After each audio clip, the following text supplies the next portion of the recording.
Hello everyone, ಎಲ್ಲರೂ ಹೇಗಿದ್ದೀರಾ? ನಾನು ಸುಷ್ಮಾ. ವೆಜ್ ವಂಡರ್ಸ್ ಚಾನಲ್ಗೆ ಸ್ವಾಗತ, ಸುಸ್ವಾಗತ. ನಾನಿವತ್ತೊಂದು ಒಳ್ಳೆ ರೆಸಿಪಿ ಜೊತೆ ನಿಮ್ಮ ಜೊತೆ ಬಂದಿದ್ದೀನಿ. ಈಸಿ ವೆಜಿಟೇಬಲ್ ಕರಿ ಹೇಗೆ ಮಾಡಬೇಕು ಅಂತ ನಾನಿವತ್ತು ನಿಮಗೆ ತೋರಿಸ್ಕೊಡ್ತಾ ಇದ್ದೀನಿ. ಆಲ್ರೆಡಿ ನಾನು ನಿಮಗೆ ಆಲೂ ಪಾಲಕ್, ಕಾಜು ಮಸಾಲ ಎಲ್ಲ ತೋರಿಸಿದ್ದೀನಿ ಅಲ್ವಾ? ಸೊ ಇವತ್ತು ನಾವು ನಿಮಗೆ ಈಸಿ ವೆಜಿಟೇಬಲ್ ಕರಿನ ತುಂಬ ಸುಲಭವಾಗಿ ಹೇಗೆ ಮಾಡಬೇಕು ಅಂತ ತೋರಿಸ್ಕೊಡ್ತಾ ಇದ್ದೀನಿ. ಸ್ಟಾರ್ಟ್ ಮಾಡೋಣ ಹಾಗಿದ್ರೆ. ಈಗ ನಾವು ಈಸಿ ವೆಜಿಟೇಬಲ್ ಕರಿ ಮಾಡೋದಕ್ಕೆ ಸ್ಟಾರ್ಟ್ ಮಾಡೋಣ. ನಾನಿಲ್ಲಿ 7ರಿಂದ 8 ರೆಡ್ ಕಲರ್ ಇರೋವಂಥ ಟೊಮೆಟೊನ ಈ ರೀತಿ ಕಟ್ ಮಾಡಿ ರೆಡಿ ಮಾಡ್ಕೊಂಡಿದ್ದೀನಿ. ಹಾಗೆ ಇದಕ್ಕೆ ನಾನು 2 ಕಪ್ನಷ್ಟು ನೀರು ಹಾಕಿ ಟೊಮೆಟೊನ ತುಂಬ ಸಾಫ್ಟ್ ಆಗೋ ತನಕ ಬೇಯಿಸ್ಕೊಂಡಿದ್ದೀನಿ. ಬೇಯಿಸ್ಕೊಂಡಾದಮೇಲೆ ಅದನ್ನು ಸ್ವಲ್ಪ ತಣ್ಣಗಾಗೋಕೆ ಇಟ್ಕೊಳ್ಳಿ. ಯಾಕೆಂದರೆ ನಾವು ಬಿಸಿ ಇರುವಾಗ ಮಿಕ್ಸಿಗೆ ಹಾಕಿದ್ರೆ ತುಂಬ ಸಿಡ್ದೋಗ್ಬಿಡುತ್ತೆ. ಸೊ ಈ ರೀತಿ ನೋಡಿ ಸಾಫ್ಟಾಗಿ ಬೇಯಿಸಿ ರೆಡಿ ಮಾಡ್ಕೊಳ್ಳಿ. ಹಾಗೆ ನೋಡಿ, ನಾನಿಲ್ಲಿ ಅರ್ಧ ಕಪ್ ಕ್ಯಾರೆಟು, ಅರ್ಧ ಕಪ್ ಪೊಟ್ಯಾಟೊ ಮತ್ತು ಅರ್ಧ ಕಪ್ ಕಾರ್ನನ್ನು ತೊಗೊಂಡಿದ್ದೀನಿ. ಇದನ್ನೆಲ್ಲ ಚಿಕ್ಕದಾಗಿ ಕಟ್ ಮಾಡಿಕೊಂಡು ಈ ಥರ ರೆಡಿ ಮಾಡಿ ಇಟ್ಕೊಂಡಿದ್ದೀನಿ. ಹಾಗೆ ನೋಡಿ, ಈ ಕಟ್ ಮಾಡ್ಕೊಂಡಿರೋ ತರಕಾರಿನ ಒಂದು ಕುಕ್ಕರ್ನಲ್ಲಿ ಇಟ್ಕೊಂಡು ಅದಕ್ಕೆ 1 ಚಮಚ ಸಕ್ಕರೆ ಹಾಕ್ಕೊಂಡಿದ್ದೀನಿ. ಹಾಗೆ 1 ಚಮಚ ಉಪ್ಪನ್ನು ಕೂಡ ಹಾಕ್ಕೊಂಡಿದ್ದೀನಿ. ಸ್ವಲ್ಪ ನೀರು ಹಾಕ್ಕೊಳ್ತಾ ಇದ್ದೀನಿ 2 ಕಪ್ನಷ್ಟು. ಇದೆಲ್ಲನೂ ಹಾಕಿ ನೋಡಿ ಲಿಡ್ ಕ್ಲೋಸ್ ಮಾಡಿ ಇದನ್ನು ನಾನು 2 ವಿಸಲನ್ನು ಕೂಗಿಸ್ಕೊಳ್ತಾ ಇದ್ದೀನಿ. ಈಗ ನಾನು ಕುಕ್ಕರ್ ತಣ್ಣಗಾಗೋಷ್ಟರಲ್ಲಿ ಒಂದು ಮಿಕ್ಸರ್ ಜಾರ್ಗೆ ಬೇಯಿಸ್ಕೊಂಡಿರೋಂಥ ಟೊಮೆಟೊ ನೀರು ಸಮೇತವಾಗಿ ಅದನ್ನು ಹಾಕ್ಕೊಳ್ತಾ ಇದ್ದೀನಿ. ಹಾಗೆ 10ರಿಂದ 12 ಬೆಳ್ಳುಳ್ಳಿ, 1/2 ಇಂಚ್ನಷ್ಟು ಶುಂಠಿ, 4ರಿಂದ 5 ಚಕ್ಕೆ ಮತ್ತು ಕೊತ್ತಂಬರಿ ಸೊಪ್ಪನ್ನು ತೊಗೊಂಡಿದ್ದೀನಿ.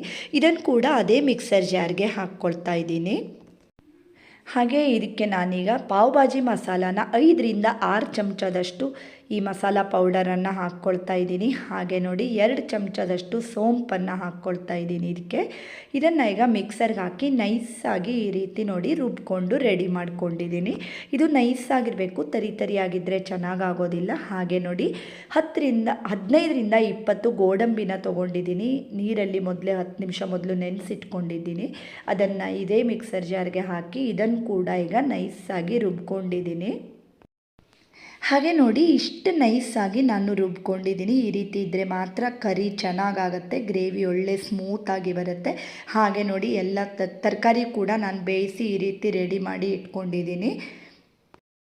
ಹಾಗೆ ನೋಡಿ, ಸ್ಟವ್ ಆನ್ ಮಾಡಿ ಈ ಥರ ಒಂದು ಕಡಾಯಿ ಇಟ್ಕೊಂಡಿದ್ದೀನಿ. ಅದಕ್ಕೆ 4ರಿಂದ 5 ಚಮಚದಷ್ಟು ನಾನು ಕೋಕೋನಟ್ ಆಯಿಲನ್ನು ಹಾಕ್ಕೊಂಡಿದ್ದೀನಿ. ಹಾಗೆ ನೋಡಿ ಅರ್ಧ ಚಮಚ ಉದ್ದಿನಬೇಳೆ ಹಾಕ್ಕೊಂಡಿದ್ದೀನಿ, ಅರ್ಧ ಚಮಚ ಎಳ್ಳು, ಅರ್ಧ ಚಮಚ ಸಾಸಿವೆ, ಹಾಗೆ ಅರ್ಧ ಚಮಚ ಜೀರಿಗೆ ಹಾಕ್ಕೊಂಡಿದ್ದೀನಿ. ಸ್ವಲ್ಪ ಕರಿಬೇವಿನ ಸೊಪ್ಪನ್ನು ಕೂಡ ಹಾಕ್ಕೊಂಡಿದ್ದೀನಿ. ಇದನ್ನು ಚೆನ್ನಾಗಿ ಫ್ರೈ ಮಾಡ್ಕೊಳ್ಳೋಣ. ಹಾಗೆ ನೋಡಿ, ಚಿಕ್ಕದಾಗಿ ಕಟ್ ಮಾಡ್ಕೊಂಡಿರೋಂಥ 2 ಈರುಳ್ಳಿನ ಹಾಕ್ಕೊಂಡಿದ್ದೀನಿ. ಇದನ್ನು ಚೆನ್ನಾಗಿ ಫ್ರೈ ಮಾಡ್ಕೊಳ್ಬೇಕು. ಎಣ್ಣೆ ಎಲ್ಲ ಬಿಟ್ಕೊಳ್ಳುತ್ತಲ್ಲ ಅಷ್ಟರವರೆಗೆ ಫ್ರೈ ಮಾಡ್ಕೊಳ್ಳಿ. ಹಾಗೆ ನೋಡಿ, ರುಬ್ಬಿಟ್ಕೊಂಡಿರೋಂಥ ಮಸಾಲಾನ ಇದಕ್ಕೆ ಹಾಕ್ಕೊಳ್ಳಿ. ಇದನ್ನು ಕೂಡ ಚೆನ್ನಾಗಿ ಫ್ರೈ ಮಾಡ್ಕೊಳ್ಳೋಣ. ನೋಡಿ ಈ ರೀತಿ ಚೆನ್ನಾಗಿ ಫ್ರೈ ಮಾಡಿ ಒಂದು ಬಾಯ್ಲ್ ಬರಬೇಕು. ನೋಡಿ ಹೀಗೆ ಇದು ಬಾಯ್ಲ್ ಆಗ್ತಾ ಇರುವಾಗ ನಾನೇನು ಮಾಡಿದ್ದೀನಿ ಅಂದರೆ ಬೇಯಿಸ್ಕೊಂಡಿರೋಂಥ ಕ್ಯಾರೆಟು, ಕಾರ್ನ್ ಮತ್ತು ಆಲೂನ ಇದಕ್ಕೆ ಆ್ಯಡ್ ಮಾಡ್ಕೊಳ್ತಾ ಇದ್ದೀನಿ. ನೀವು ಯಾವುದೇ ತರಕಾರಿ ಬೇಕಾದರೂ ಹಾಕ್ಕೊಳ್ಬೋದು, ಚೆನ್ನಾಗಿರುತ್ತೆ. ಕಾಲಿಫ್ಲವರ್ ಹಾಕ್ಕೊಳ್ಬೋದು, ಬಟಾಣಿ ಹಾಕ್ಕೊಳ್ಬೋದು, ಹಸಿ ಬಟಾಣಿ ಹಾಕ್ಕೊಂಡ್ರೂ ಕೂಡ ತುಂಬ ಚೆನ್ನಾಗಿರುತ್ತೆ. ನೋಡಿ ಈ ರೀತಿ ಹಾಕ್ಕೊಂಡಿದ್ದೀನಿ. ಹಾಗೆ ಸ್ವಲ್ಪ ಕೊತ್ತಂಬರಿ ಸೊಪ್ಪನ್ನು ಕೂಡ ಹಾಕ್ಕೊಂಡಿದ್ದೀನಿ. ಇದನ್ನು ಈಗ ಚೆನ್ನಾಗಿ ಮಿಕ್ಸ್ ಮಾಡ್ಕೊಳ್ಬೇಕು. ಇನ್ನೂ 1-2-3 ಥಿಂಗ್ಸನ್ನು ನಾನು ಆ್ಯಡ್ ಮಾಡ್ತಾ ಇದ್ದೀನಿ. ಹಾಗೆ ನೋಡಿ 1 ಚಮಚದಷ್ಟು ಬೆಣ್ಣೆ ಹಾಕ್ಕೊಳ್ತಾ ಇದ್ದೀನಿ. ಇದನ್ನು ಕೂಡ ಚೆನ್ನಾಗಿ ಈಗ ಬಾಯ್ಲ್ ಮಾಡ್ಕೊಳ್ಬೇಕಾಗುತ್ತೆ. ನೋಡಿ ಬೆಣ್ಣೆ ಹಾಕಿದ ಮೇಲೆ ಕೂಡ ಸ್ವಲ್ಪ ಹೊತ್ತು ಈ ರೀತಿ ಚೆನ್ನಾಗಿ ಬಾಯ್ಲ್ ಮಾಡ್ಕೊಳ್ಳಿ. ಇದು ತುಂಬ ಟೇಸ್ಟಿಯಾಗಿರುತ್ತೆ. ಚಪಾತಿ ಜೊತೆಗಂತೂ ತುಂಬ ಸಖತ್ತಾಗಿರುತ್ತೆ. ಬೇಗ ಕೂಡ ನಾವು ಮಾಡ್ಕೊಳ್ಬೋದು ಇದನ್ನು.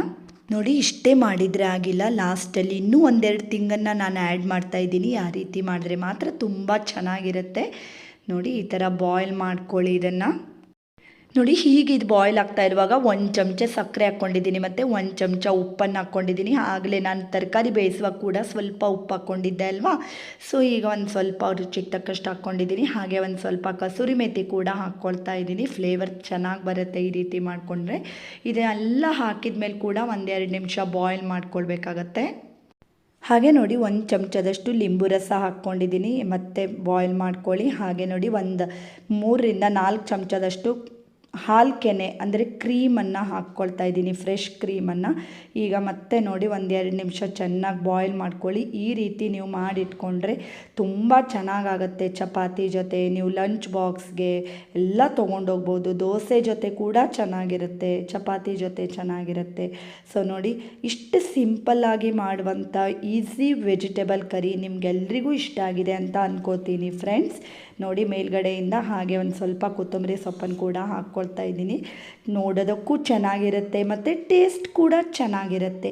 ಸೊ ಇವತ್ತಿನ ಈ ಈಸಿ ವೆಜಿಟೇಬಲ್ ಕರಿ ನಿಮಗೆಲ್ರಿಗೂ ಇಷ್ಟ ಆಗಿದೆ ಅಂತ ಅಂದ್ಕೋತೀನಿ. ಇಷ್ಟ ಆಗಿದ್ದರೆ ಲೈಕ್ ಮಾಡಿ, ಶೇರ್ ಮಾಡಿ ಮತ್ತು ಸಬ್ಸ್ಕ್ರೈಬ್ ಮಾಡಿ. Thank you for watching.